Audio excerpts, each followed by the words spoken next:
चाहूं, ये करीब करीब विधानसभा के नजरिए से आधा बिहार है। खगड़िया जब हम खत्म करेंगे तो करीब करीब 115 सीटों की यात्रा ये पूरी हो गई होगी। इसको करने में 17 महीने लगे हैं और आगे की जो यात्रा है यहाँ से खगड़िया से हम लोग आगे सहरसा, मधेपुरा, सुपौल होते हुए आगे जाएंगे और एक अनुमान है कि कम से कम 1 वर्ष का समय और मुझे लगेगा पूरे बिहार की यात्रा को पूरा करने में।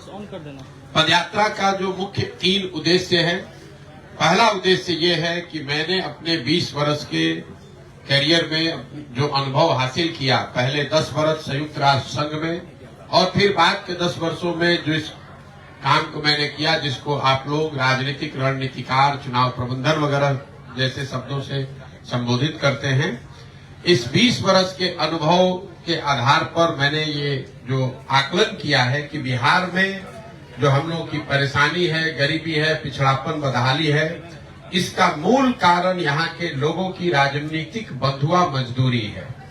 ये भ्रष्टाचार की वजह से बिहार पिछड़ा है ऐसी बात नहीं है, जाति की वजह से बिहार पिछड़ा ऐसी बात नहीं है, क्योंकि मैंने पूरे देश दुनिया में काम किया है। ऐसा नहीं है कि दूसरे राज्यों में भ्रष्टाचार नहीं है, ये भी सही बात नहीं है कि जाति सिर्फ बिहार में ही है, लेकिन बिहार में सबसे अलग बात यह है कि पूरे 5 वर्ष यहाँ के लोग अपने दुख तकलीफ में रहते हैं।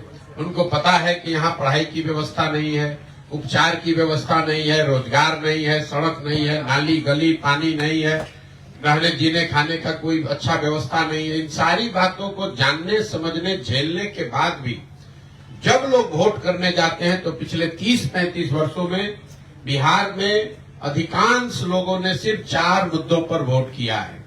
पहला मुद्दा है जाति, दूसरा मुद्दा है हिंदू मुसलमान धर्म, तीसरा एक बहुत बड़ा वर्ग है जो सिर्फ भाजपा के डर, लालू जी के डर से भाजपा को या लालू के विरोध में खड़े हुए पार्टियों को वोट करता है, और एक माइनॉरिटी का, मुसलमानों का एक बड़ा वर्ग है जो करीब करीब 18% वोट है, वो सिर्फ भाजपा को इसलिए वोट कर रहा है क्योंकि लालू जी को इसलिए वोट कर रहा है क्योंकि उसको भाजपा से डर है। इन्हीं 4 बिंदुओं पर तो सारी समस्याओं को समझने, झेलने के बाद, चर्चा करने के बाद जब चुनाव होता है तो लोग मूलतः इन्हीं 4 बात पर वोट करते हैं।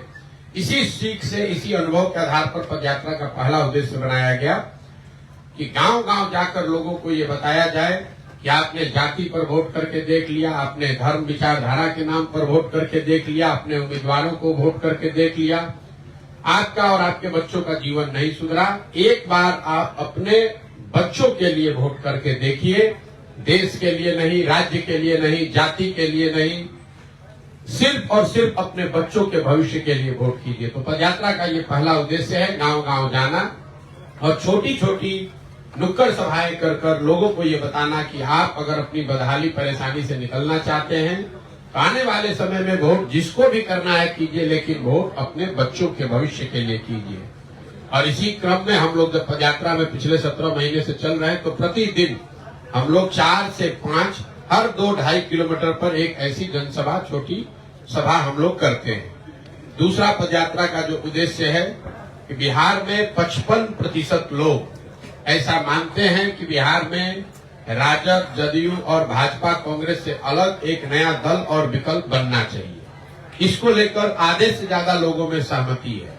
इसका मतलब ये नहीं है कि सारे लोग ये कह रहे हैं कि जनसुराज बनना चाहिए या जनसुराज को वोट पड़ना चाहिए।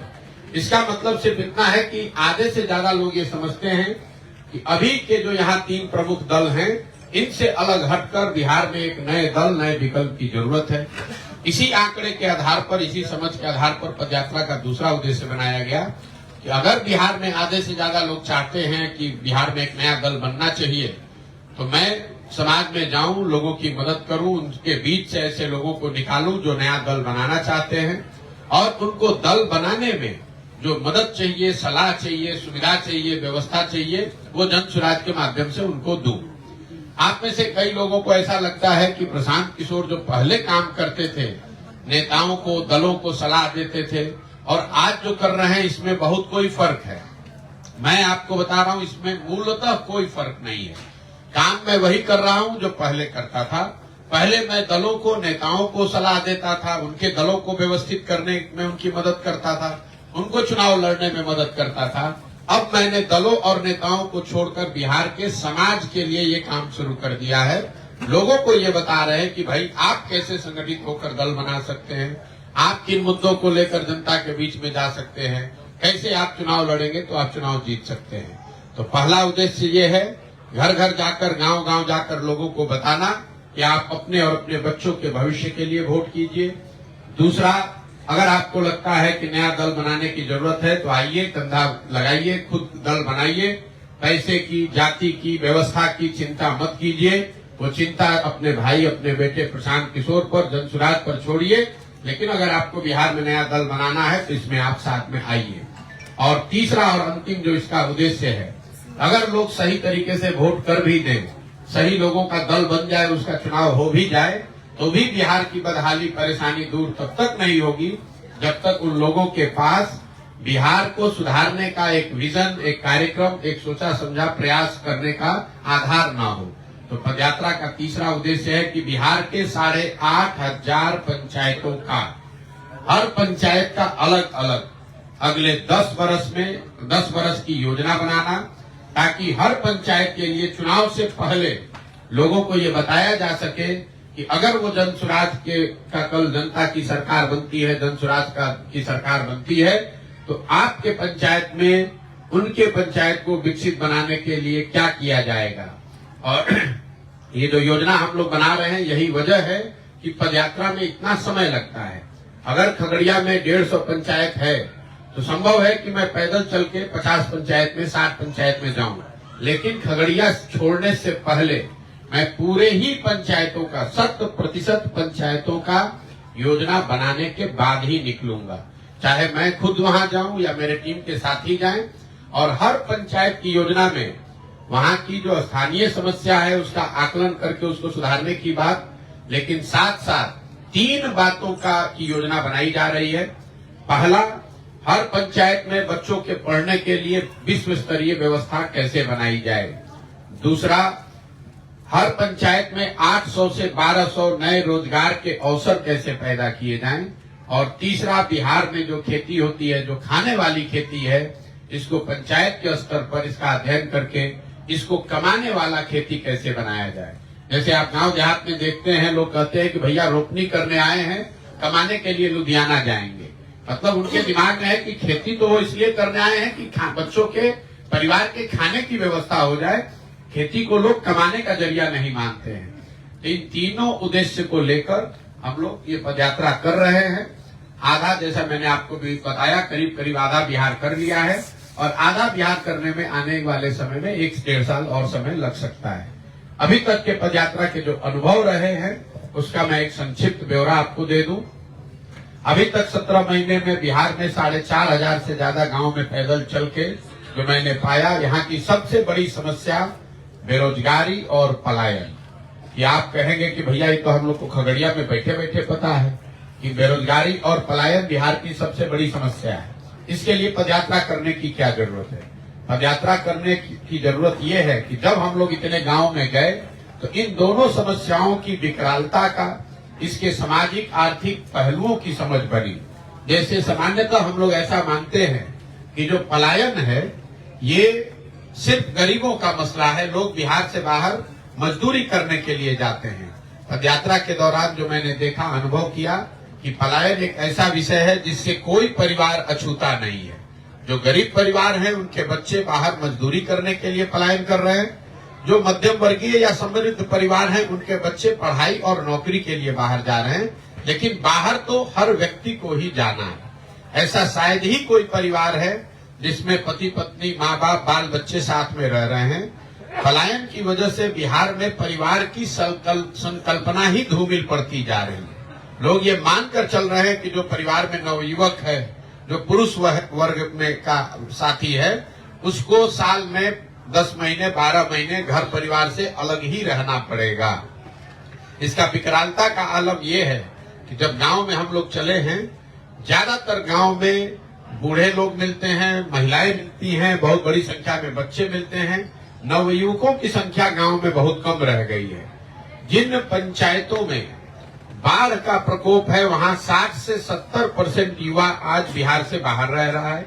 जिन पंचायतों में, प्रखंडों में बाढ़ की का खतरा नहीं है, वहां पर भी 40 से 50% युवा जो है वो बाहर रह रहे हैं। इसी तरीके से बेरोजगारी जो है, बेरोजगारी यहाँ बहुत है, ये बात सब लोग जानते हैं। लेकिन ये बेरोजगारी भी सिर्फ यहाँ पर अनपढ़ या पढ़े लिखे किसी एक वर्ग, एक समाज की समस्या नहीं है। जो बिहार में सो-कॉल्ड समृद्ध लोग हैं, उनके बच्चों के रोजगार की भी समस्या बहुत ही बड़ी है।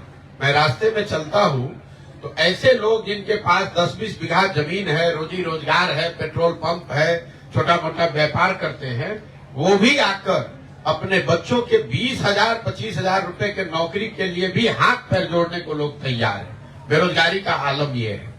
तो बेरोजगारी और पलायन यहाँ की सबसे बड़ी सर्वस्पर्शी, समाज के हर वर्ग, हर जाति को प्रभावित करने वाला एक मुद्दा दिखा। दूसरा जो इसी तरह का सबसे बड़ी परेशानी दिखी वो है बिहार में शिक्षा व्यवस्था का ध्वस्त हो जाना। बिहार में शिक्षा व्यवस्था बहुत अच्छी कभी नहीं थी।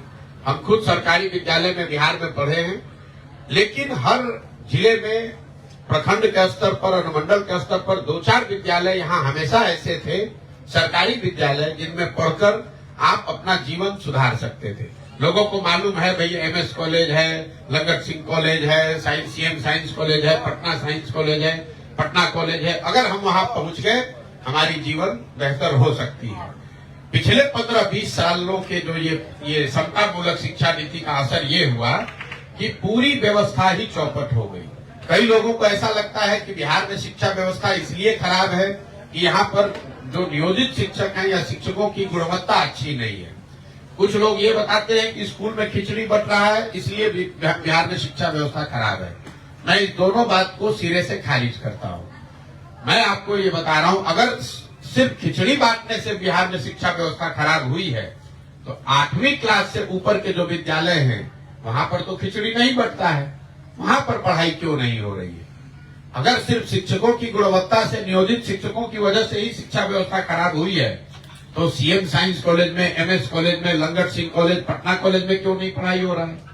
वहां पर तो नियोजित शिक्षक नहीं है। इसको अगर आप गहराई से देखेंगे, शिक्षा व्यवस्था के ध्वस्त होने के पीछे जो मूल कारण है वो है कि शिक्षा समाज और सरकार दोनों की प्राथमिकता में अब रहा ही नहीं। मैं समाज पर भी जोर दे रहा हूं, सिर्फ सरकार नहीं, लोगों के भी दिमाग में शिक्षा की जो महत्ता पहले थी वो कहीं न कहीं धीरे धीरे कम हो गई है। जितने शिक्षण संस्थान हैं वो सिर्फ खिचड़ी और सरकारी व्यवस्था को, सरकारी सुविधाओं को बांटने का केंद्र बना दिया गया है। तो स्कूल से खिचड़ी बंट रहा है और कॉलेज से डिग्री बंट रहा है, पढ़ाई दोनों में कहीं नहीं हो रहा है। जब इस कालखंड का इतिहास लिखा जाएगा तो मेरा ऐसा मानना है कि नीतीश कुमार के कालखंड का, उनके 18-19 साल के शासनकाल में बिहार की शिक्षा व्यवस्था का ध्वस्त होना उनके शासनकाल का सबसे बड़ा काला अध्याय होगा। ऐसा इसलिए कि मान लीजिए कि कल एक अच्छी सरकार आ जाए, सड़क यहाँ टूटी हुई है, इस गांव में जहाँ बैठे हैं यहाँ फील्ड अच्छा नहीं है, ये फील्ड बन सकता है, स्टेडियम बन सकता है, सड़क बन सकती है। लेकिन जो 2 पीढ़ी के लोग इस ध्वस्त शिक्षा व्यवस्था से पढ़कर निकल गए, कल अगर एक अच्छी सरकार आ भी जाए तो उनका जीवन अब सुधरने वाला नहीं है। इसलिए समाज कभी भी इस चीज के लिए, जब भी उसको इस बात का संज्ञान समाज लेगा, जब भी उसको चेतना आएगी, वो कभी भी लालू नीतीश को इस बात के लिए माफ नहीं करेगा। मैंने लालू जी के लिए भी ये बात कही है। लालू जी के लोगों का, उनका खुद का दावा रहा है कि हमने गरीबों को, वंचितों को आवाज दी, सम्मान दिया। बिल्कुल ठीक बात है, मैं बिल्कुल कैमरे पर कहता हूँ, लालू जी ने ऐसा काम किया और इस बात के लिए लालू जी का सम्मान होना चाहिए। लेकिन उससे जो बड़ी बात है कि लालू जी ने जिन समाज के वर्गों को सम्मान दिया, आवाज दिया, उन समाज के वर्गों के बच्चों को शिक्षा नहीं दी, उन बच्चों को, उन समाज के लोगों को जमीन नहीं दिया, उनको पूंजी, व्यापार, रोजी रोजगार नहीं दिया। नतीजा ये हुआ कि ये 25-30 वर्ष से आवाज पाए हुए लोग लालू जी के सम्मान में, लालू जी के लिए आवाज तो लगा रहे हैं, लेकिन उनके बच्चों की, उनके परिवार की स्थिति नहीं बदली। बेरोजगारी, पलायन और शिक्षा के बाद जो तीसरी सबसे बड़ी समस्या बिहार में मुझे दिखी वो है किसानों की बदहाली। एक लाइन में अगर मैं कहूं तो रास्ते चलते हुए गांव देहात में जो लोग बताते हैं कि भैया पहले जो बिहार में खेती किसानी करने वाले लोग थे, परिवार थे, वो 4-5 वर्ष खेती करते थे, पेट काटते थे, सतुआ खाते थे, तो 1-2 कट्ठा 5 कट्ठा जमीन खरीदते थे। आज पिछले 10-15 वर्षों में खेती करने वाले लोगों की हालत ये है कि अगर आपके घर में कोई नौकरी करने वाला नहीं है, कोई रोजी रोजगार नहीं है, और आपके घर में कोई बीमार पड़ जाए, कोई बेटी की शादी लग जाए, तो किसान को 1-2 कट्ठा जमीन बेचे बगैर उपाय नहीं है। ये एक लाइन में किसानों की स्थिति को समराइज करता है। किसानों की स्थिति जो यहाँ बदहाल है, उसके 3 मूल कारण हम लोगों ने देखे। पहला कारण है बिहार में भूमि सुधार का लागू न होना। पिछले 40-45 वर्ष से समाजवाद और समता मूलक सामाजिक न्याय की बात करने वाले लोगों ने बिहार में कभी भूमि सुधार को लेकर कोई प्रयास नहीं किया। ये बात आप आंकड़ा याद रखिए। देश के बड़े राज्यों में बिहार शायद एकमात्र ऐसा राज्य है जहां भूमि सुधार को लेकर कोई प्रयास नहीं किया गया। ये वो जमीन है जहां विनोबा भावे ने वर्षों तक भूदान आंदोलन चलाया था, लेकिन आज किसी को नहीं मालूम है कि जो हजारों एकड़ जमीन भूदान आंदोलन में मिला, वो किसको दिया गया, उसका लाभ किसको मिला। नतीजा भूमि सुधार के लागू न होने की वजह से क्या हुआ है, करीब 1/3 कृषि योग्य जमीन, इसको आंकड़े को याद रखिए, 1/3 कृषि योग्य जमीन का मालिकाना हक यहाँ डिस्प्यूटेड हो गया है। किसी को मालूम ही नहीं है कि जमीन का मालिक है कौन। वो चकबंदी के वजह से फंस गया, कहीं गरमजरुआ हो गया, कहीं सरकार ने कब्जा कर लिया, किसी जमीन का पट्टा दे दिया, उसका कब्जा किसी को नहीं मिला। 1/3 जमीन का मालिकाना हक डिस्प्यूटेड हो गया, तो उसकी प्रोडक्टिविटी खत्म हो गई। जिसके नाम पर जमीन है वो उसमें कुछ नहीं कर रहा है, क्योंकि उसको मालूम है कि इसको न बेच सकते हैं, न लोन ले सकते हैं इस पर। और जिसको कई जगह पर जहां कब्जा मिल गया है, उसका वो मालिकाना हक उसको नहीं मिला है, तो वो भी काम नहीं कर रहा है। तो किसानों की और जो खेती से जुड़े हुए लोग हैं, उनके बदहाली का एक बड़ा कारण है भूमि सुधार का लागू न होना। दूसरी जो बड़ी समस्या है वो है जल प्रबंधन की व्यवस्था न होना। चाहे रास्ते बदलने की वजह से बर्बाद हो गई। उसी तरीके से जब आप नेपाल से थोड़ी दूरी बनाएंगे, गोपालगंज से जब आप चलना शुरू कीजिए, गोपालगंज, सिवान, छपरा, वैशाली, समस्तीपुर, मुजफ्फरपुर, दरभंगा जैसे जिलों में, खगड़िया में भी अब हम चलेंगे तो देखेंगे जल जमाव एक बहुत बड़ी समस्या है। हर पंचायत में, हर जिले में हजारों एकड़ जमीन जल जमाव से प्रभावित है, जिसको लोग लख कहते हैं, मन कहते हैं, चवर कहते हैं। हजारों एकड़ जमीन में पानी लगा हुआ है और उसकी कोई चिंता नहीं है, कोई उसकी चर्चा नहीं कर रहा है। तो जितनी बड़ी समस्या बाढ़ की है, करीब करीब उतनी ही बड़ी समस्या सूखे और जल जमाव की भी है। बिहार, एक और आंकड़ा मैं आपको दे रहा हूं, पिछले 10 वर्ष में देश का एकमात्र ऐसा राज्य है जहां सिंचित भूमि की मात्रा 11% कम हो गई है। मतलब 10 वर्ष पहले अगर 100 एकड़ जमीन के लिए नहर या नलकूप की व्यवस्था थी, तो नहरों के रखरखाव या नलकूप के रखरखाव के अभाव में वो मात्रा घट के अब 89 एकड़ रह गई है। आप गांव देहात में लोग बताते हैं भैया ये नहर था, 10 वर्ष पहले इसमें पानी आता था, अब आना बंद हो गया। पहले यहाँ नलकूप था, पहले चलता था, अब वो नहीं चल रहा है। और किसानों की जो बदहाली का तीसरा कारण है भूमि सुधार, जल प्रबंधन के बाद तीसरी जो सबसे बड़ी वजह समझ में आई वो है उनके फसलों का उचित दाम न मिलना। इन सारी परेशानियों के बावजूद जो किसान यहाँ पैदा कर रहा है, उसको उसके फसल का दाम मिलता ही नहीं है। ना यहाँ कोऑपरेटिव है, ना यहाँ कोई एफपीओ है, ना कोई मंडी है, ना बाजार समिति है, ना कोई प्राइवेट सेक्टर है। इसकी वजह से बिहार में एक आर्थिक अध्ययन है, ये भी आंकड़ा याद कर लीजिए, हर साल बिहार में जो लोग हम आप पैदा करते हैं यहाँ के किसान, उनको उनके फसल का उचित दाम नहीं मिलने की वजह से करीब करीब 20,000 करोड़ रुपए का लोगों का नुकसान हो रहा है। 20,000 करोड़। अभी 2 महीना पहले धान कटा है, धान का आधिकारिक मूल्य है 21,500 रुपया।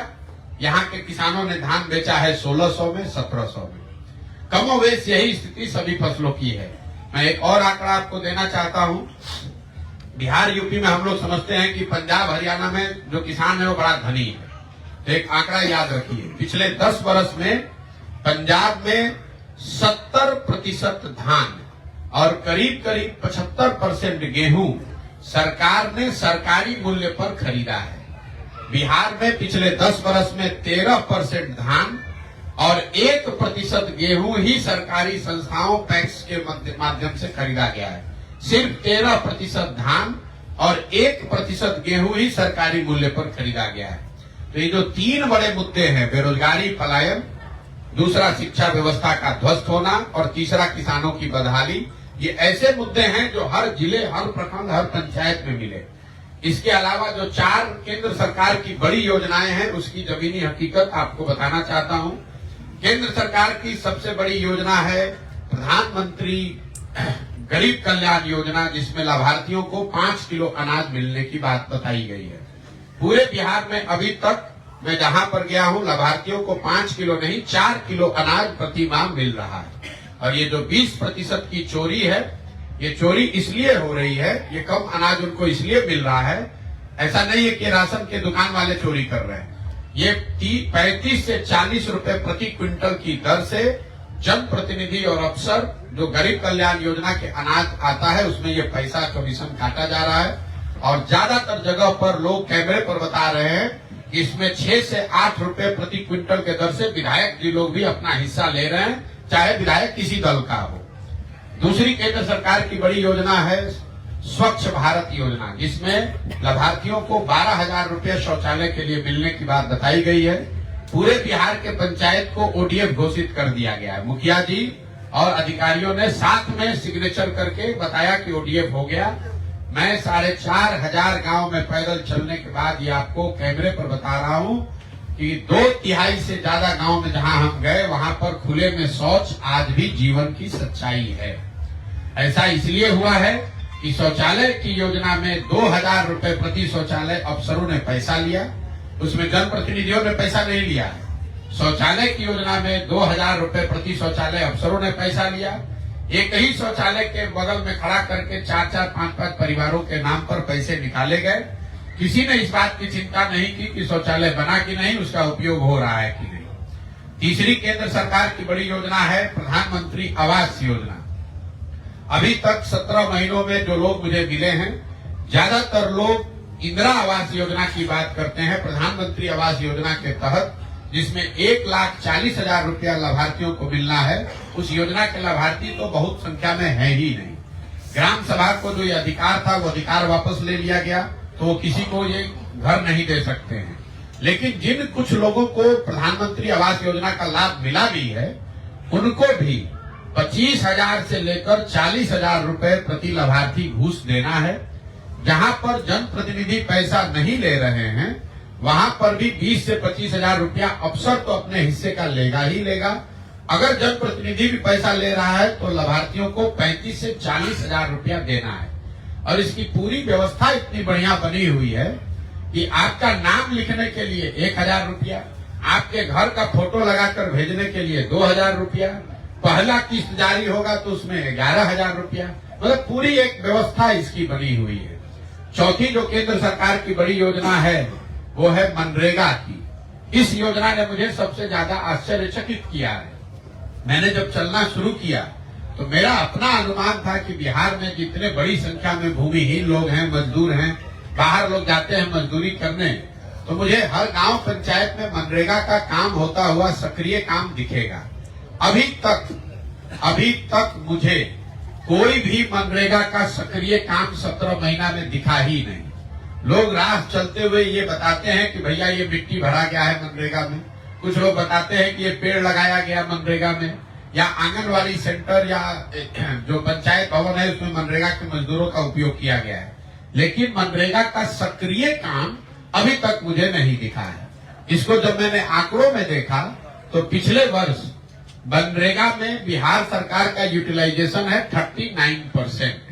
मतलब अगर 100 रुपया मनरेगा के तहत बिहार के लोगों को, बिहार सरकार को मिल सकता था, तो यहाँ की सरकार और अधिकारियों के उदासीनता और लापरवाही की वजह से 61 रुपया तो 100 रुपया में हम लोग लेकर आए ही नहीं, वहीं सरेंडर कर दिया दिल्ली में।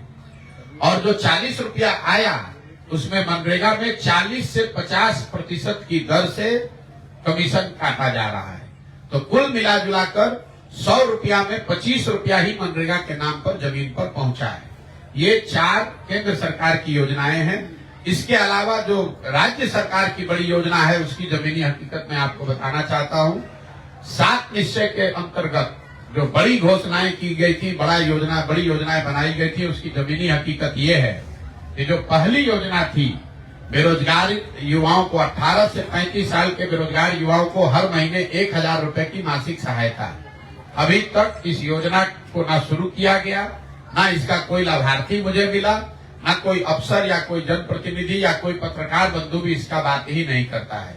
18 साल से 35 साल के बेरोजगार युवाओं को 1000 रुपए की मासिक सहायता राशि अभी तक बिहार सरकार ने 2015 के बाद इस योजना को शुरू ही नहीं किया। दूसरी 7 निश्चय की बड़ी योजना थी स्टूडेंट क्रेडिट कार्ड, जिसमें यह तय किया गया था, एक अनुमान था कि बिहार में 1/3 मतलब करीब करीब 1.25 करोड़ परिवार ऐसे हैं जो अपने बच्चों को 12वीं के आगे आर्थिक स्थिति के वजह से नहीं पढ़ा पाते हैं। योजना ये थी कि 12वीं के बाद सरकार की गारंटी पर बैंक उन बच्चों को, परिवार को पैसा दे ताकि लोग जाकर आगे की पढ़ाई करें और जब उनको नौकरी मिले तो पैसा वापस करें। बिहार सरकार का आंकड़ा बता रहा है कि पिछले 10 वर्षों में अभी तक 9 लाख से कम लोगों को ही स्टूडेंट क्रेडिट कार्ड का लाभ मिला है। इस योजना को भी करीब करीब हमने आपने सबने ठंडे बस्ते में डाल दिया है, लोगों ने इसको भुला दिया है। तीसरी योजना जिसकी आप लोग खूब चर्चा करते हैं वो है नल जल योजना। 2015 में बिहार में के अध्ययन में ये पता चला कि सिर्फ 3% घरों में ही यहाँ नल से पानी 2015 में पहुंचा था। तो ये योजना बनाई गई कि अगर 25,000 करोड़ रुपया 5 साल में खर्च किया जाए तो हर घर में बिहार में नल से पानी पहुंचा दिया जाएगा। योजना बनी, चली, उस पर हजारों करोड़ रुपए खर्च भी किए गए, लेकिन सरकार की गलत नीति की वजह से, लापरवाही, भ्रष्टाचार की वजह से नतीजा ये हुआ कि ज्यादातर जगहों पर नल जल योजना ठीक से बनी नहीं, या बनी तो उसके बाद चली नहीं, और फिर चली तो चलने के बाद रखरखाव के अभाव में बंद हो गई। आज सरकार का दावा है कि 2/3 घरों में नल से पानी पहुंच रहा है। जमीनी हकीकत यह है कि 1/3 घरों में पानी पहुंचा है, 2/3 घरों में नल जल का पानी नहीं पहुंचा है। चौथी जो 7 निश्चय की बड़ी योजना थी, जो सबसे बड़ी योजना थी 7 निश्चय की, आपके ध्यान में ला दूं, नालियों गलियों के पक्कीकरण की योजना 7 निश्चय में इसके लिए 5 वर्ष में 80,000 करोड़ रुपए का बजट रखा गया था। ये तय किया गया था कि बिहार में रहने वाले हर परिवार का जो घर से जो नाली निकलती है उस नाली का पक्कीकरण किया जाएगा। उन नालियों को बाहर लाकर गांव में एक बड़े नाले से जोड़ा जाएगा और उस बड़े नाले से पानी को निकालकर गांव के बाहर उसका निस्तारण किया जाएगा। ये कितनी बड़ी समस्या है इसका आप अंदाजा लगा लीजिए। इस बात से मैं एक आंकड़ा आपको दे रहा हूं क्यों इसकी चर्चा की गई है। 2015 तक बिहार में करीब 20% FIR झगड़े, ग्रामीण झगड़े नालियों से निकलने वाले पानी से जुड़े हुए मसलों से के वजह से थे, इसलिए ये योजना बनाई गई। इस योजना में बड़े स्तर पर बंदरबाट हुआ, पैसा बटा। गांव में दिख रहा है कि गांव के रोड के किनारे बड़े नाले बनाए गए, घरों से नाली का पक्कीकरण नहीं किया गया। सड़कों के किनारे बेतरतीब तरीके से बड़े नाले बनाए गए, उन नालों को घरों के नालियों से न जोड़ा गया, न इन नालों से पानी बाहर निकालने की व्यवस्था की गई। नतीजा ये हुआ कि ज्यादातर ये जो बड़े नाले हैं ये कूड़ेदान में परिवर्तित हो गए। वहां पर लोग भैंस बांध रहे हैं, गोबर पात रहे हैं, उसमें पूरा कूड़ा भर गया, वो नाले बंद हो गए और हजारों करोड़ रुपया सरकार का, बिहार की जनता का बर्बाद हो गया। ये बिहार सरकार के 7 निश्चय पर व्हाइट पत्र आपको दे रहे हैं नीतीश कुमार से, और उनकी सरकार से जरा पूछिए कि ये 7 निश्चय में जो मैं बोल रहा हूं ये सही है या गलत है। 3 क्षेत्र जहां यहाँ बच्चों को रोजगार मिल रहा है,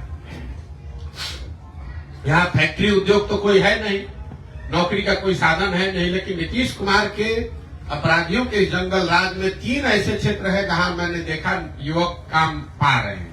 पहला है अवैध शराब का कारोबार, हर गांव में 10 से 15 बच्चे अवैध शराब के कारोबार में लग गए हैं। दूसरा है बालू का अवैध धंधा। आप रोड पर चलते हैं, अगर आपको 10 ट्रैक्टर ट्रॉली या बस पे ट्रक मिलता है तो उसमें 2 या 3 ट्रक या ट्रॉली जो है वो निश्चित तौर पर अवैध बालू के कारोबार से जुड़ा हुआ है। और तीसरा रोजगार का धंधा है ये जो अनाज की चोरी हो रही है, इसकी चर्चा भी बहुत आप लोग नहीं करते हैं। शराब माफिया, बालू माफिया की बात हो रही है, लेकिन बिहार में एक बहुत बड़ा माफिया अभी मैं देख रहा हूं, वो है अनाज माफिया। ये जो प्रधानमंत्री गरीब कल्याण योजना में अनाज आ रहा है, अफसर और जनप्रतिनिधि तो पैसा ले रहे हैं, अनाज तो ले नहीं रहे। तो इस अनाज को चोरी करके पैसे में कन्वर्ट करने के लिए हर जिले में सैकड़ों लोगों का एक तंत्र बना हुआ है, जो अनाज को निकालता है, चाहे वो एफसीआई गोडाउन से निकाले या दुकान से ले, और उसको फिर से उसी में रिसाइकल करता रहे। तो ये 3 ऐसे क्षेत्र है जहां बिहार के नवयुवक नए रोजगार पा रहे हैं। ये नीतीश कुमार का देन है, ये नीतीश कुमार का मॉडल है। 2 क्षेत्र जहां सुधार दिखा, वो है सड़क और बिजली। निश्चित तौर पर अभी तक मैं जहां पर भी गया हूं, बिजली हर जगह आ गई है, इसमें कहीं कोई दो मत नहीं है। हर गांव टोले में बिजली आ गई है। बिजली को लेकर लोगों को 2 शिकायत है। एक तो कई लोग ये बताते हैं कि बिजली का बिल बहुत ज्यादा या गलत आ रहा है उनकी नजर में, और एक बार बिजली का बिल आपका गलत आ गया तो फिर आप चाहे डीसीएलआर के ऑफिस में जाइए या लोक अदालत में चक्कर लगाते रहिए, आपकी कोई सुनवाई नहीं होने वाली है। दूसरी बिजली को लेकर एक नई शिकायत लोग बता रहे हैं, वो स्मार्टफोन के रिचार्ज को लेकर है। पहले बिल आप आने के बाद देते थे, जब ये स्मार्ट मीटर को आपको रिचार्ज कराना है तो जो बहुत गरीब आदमी है, एक बार जब वो रिचार्ज नहीं करा पा रहा है, उसका बिजली कट गया, तो लोगों के पास उतना पैसा होने में 10-10 दिन लग जाता है ताकि वो रिचार्ज कर पाए। सड़कों की जो स्थिति है, मैं ज्यादातर ग्रामीण सड़कों पर ही मैंने पदयात्रा की है। निश्चित तौर पर नेशनल और स्टेट हाईवे में सुधार हुआ है, लोग बताते हैं और इसकी चर्चा भी होती है, लेकिन ग्रामीण सड़कों की जो स्थिति है, चाहे वो प्रधानमंत्री संपर्क योजना हो, मुख्यमंत्री संपर्क योजना हो, आरईओ ग्रामीण कार्य का रोड हो या पंचायत का रोड हो, ग्रामीण सड़कों की स्थिति कमोवेश वही है, लोग बताते हैं, जो लालू जी के राज में, जंगल राज में कभी होती थी। तो कुल मिला जुलाकर ये अभी तक का अनुभव रहा है। 3 शब्द जो मैंने सबसे ज्यादा सुने इस पदयात्रा के दौरान, वो है अफसरशाही का बोलबाला और अफसरशाही से परेशान जनता।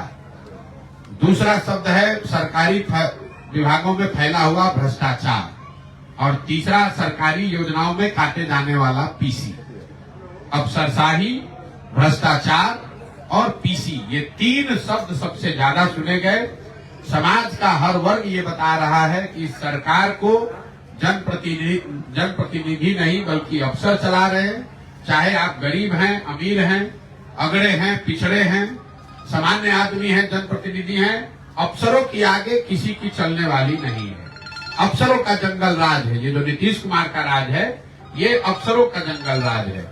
दूसरा, सरकार का कोई ऐसा विभाग नहीं है, चाहे आपको जन्म मृत्यु प्रमाण पत्र बनाना है, दाखिल खारिज कराना है, कोई भी सरकारी काम, एफआईआर कराना हो, पासपोर्ट का वेरिफिकेशन कराना हो, कोई ऐसा काम नहीं है जो बिना पैसा दिए हो जाए। और तीसरा जो शब्द पीसी है, योजना चाहे केंद्र की हो या राज्य की, हर योजना में व्यवस्थित तरीके से 10% से लेकर 40% तक पीसी काटने की व्यवस्था को बिहार में संस्थागत इंस्टीट्यूशनलाइज कर दिया गया है। सबको मालूम है कि किसको कितना % मिलना है।